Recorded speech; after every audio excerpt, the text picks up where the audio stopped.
அனைவருக்கும் வணக்கம். இன்னைக்கு ப்ரீ மார்க்கெட் அனலைஸில் எந்த ஸ்டாக் எங்கே சப்போர்ட் அண்ட் ரெசிஸ்டன்ஸ் எடுத்தால் மார்க்கெட் என்ன டைரக்ஷன் இருக்கிறத பார்க்கலாம். அதுக்கு முன்னாடி நம்ம இன்னைக்கு ரீட்டைல் ட்ரேடர் இவங்கெல்லாம் என்ன பொசிஷன் வச்சுருக்காங்க அந்த டேட்டாஸ் எல்லாம் பார்த்துருவோம். நம்மளுடைய பொசிஷன் கிளாஸ் இன்வெஸ்ட்மெண்ட் பேஸ்டுங்க ஸ்டாக்ஸு எந்த தேதியில் எடுக்கணும், என்ன ப்ரைஸில் வாங்கலாம், என்னங்கிறது எல்லாமே ஃபைன் பண்ண முடியும்.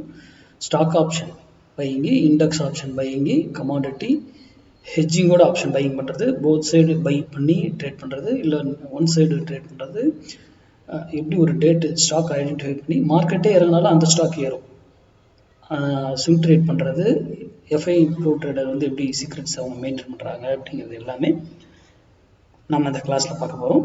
இது வருகிற 9ஆம் தேதி துவங்கும் 9th. அதுக்கான டீட்டெயில் டாபிக் நான் அனுப்பியிருக்கேன், மெசேஜ் பண்ண உங்களுக்கு. அதுக்கு வரலன்னா எனக்கு மெசேஜ் பண்ணுங்க. சரி, இன்னைக்கு நேற்று இது முடிந்து போன டேட்டா. ரீட்டைல் ட்ரேடர் பாருங்க எகைன் அப்படியே 9 lakh வச்சிருக்காங்க. நேற்று பாருங்க இன்னும் ஒரு 2,40,000 கான்ட்ராக்ட் பை பண்ணியிருக்காங்க. ப்ரோ ட்ரேடர் ஒரு 45,000 கான்ட்ராக்ட் மட்டும்தான் செல்லில் வச்சிருக்காங்க இன்னும். அப்போது இவங்க 2 பேருக்குள்ள தான் ஒரு டிசிஷன் எடுக்குது. அப்போ ரீட்டைல் ட்ரேடர் வந்து இன்னைக்கு கவர் பண்ணுவாங்க.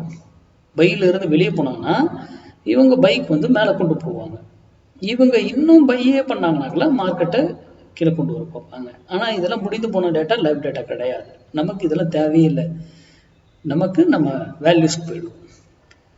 நான் இந்தியா விக்ஸ் 15க்கு கீழே இருக்குது, இந்தியா விக்ஸ் 15க்கு கீழே இருக்குது அப்படிங்கும் பொழுது நான் என்ன சொல்லியிருக்கேன், வீக்லியில் 1 or 2 days, ஒரு வாரத்துக்கு ஒரு நாள் அது 2 நாளில் மட்டும்தான் மூமெண்ட் இருக்கும், பெருசாக இருக்காது.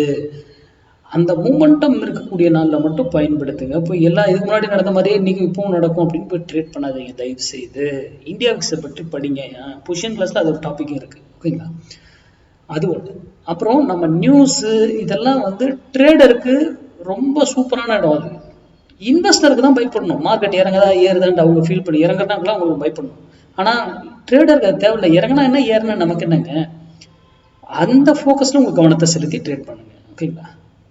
சரி, இன்னைக்கு 24,200 கால், 118 rupees, 118 ரூபா சப்போர்ட் எடுத்தா நிஃப்டி ஏறுவதற்கு ட்ரை பண்ணும். அதுவே அதை ரெசிஸ்டன்ஸ் எடுத்தா நிஃப்டி இறங்குவதற்கு ட்ரை பண்ணும். அப்போது 118 இங்கே இருக்கும்போது டிசிஷன் எடுத்தீங்கன்னா உங்களுக்கு பெட்டராக இருக்கும். யூடியூப் பார்க்குறவங்க, ஓகேங்களா?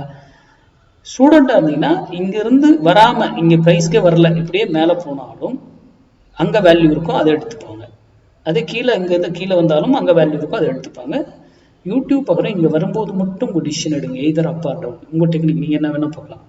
நம்ம எதுவுமே பார்க்குறது ஓப்பன் இன்ட்ரெஸ்ட் பார்க்கறதில்ல, price action pattern, any news என்ன வருதுன்னே தெரியாது, நம்ம பார்க்குறது. அது மட்டும் இல்லை, அது 118லேருந்து மேலே போனால் ஒரு வேலையில் திரும்பி ஆகணும், அதே டைரக்ட். அப்போது இங்கே இன்னொரு வேல்யூ வருது, வேற ஒரு வேல்யூ. அதே போல் கீழே வந்தாலும் ஒரு வேல்யூலேருந்து திரும்பணும். அப்போ எங்கே இன்னொரு வேல்யூ இருக்குது, ட்ரெண்டை மாற்ற போகுது இந்த இடத்துக்கு வரும்போது. ஆனால் இங்கே இருக்கும்போது எடுத்தீங்கன்னா உங்களுக்கு பெட்டராக இருக்கும். ட்ரெண்ட் ஐடென்டிஃபை பண்ண மட்டும்தான் இதை நம்ம பயன்படுத்துகிறோம். அதுக்கப்புறம் நம்ம இதை இக்னோர் பண்ணி இதை வச்சு நம்மகிட்ட படிச்சு ஸ்டூடெண்ட் யாரும் ட்ரேட் பண்ண மாட்டாங்க, ஓகேங்களா? இது நடந்திருக்காங்க போஸ்ட் மார்க்கெட் ரிப்போர்ட்டில் பார்க்கலாம். நன்றி, வணக்கம், வாழ்வளமுடன்.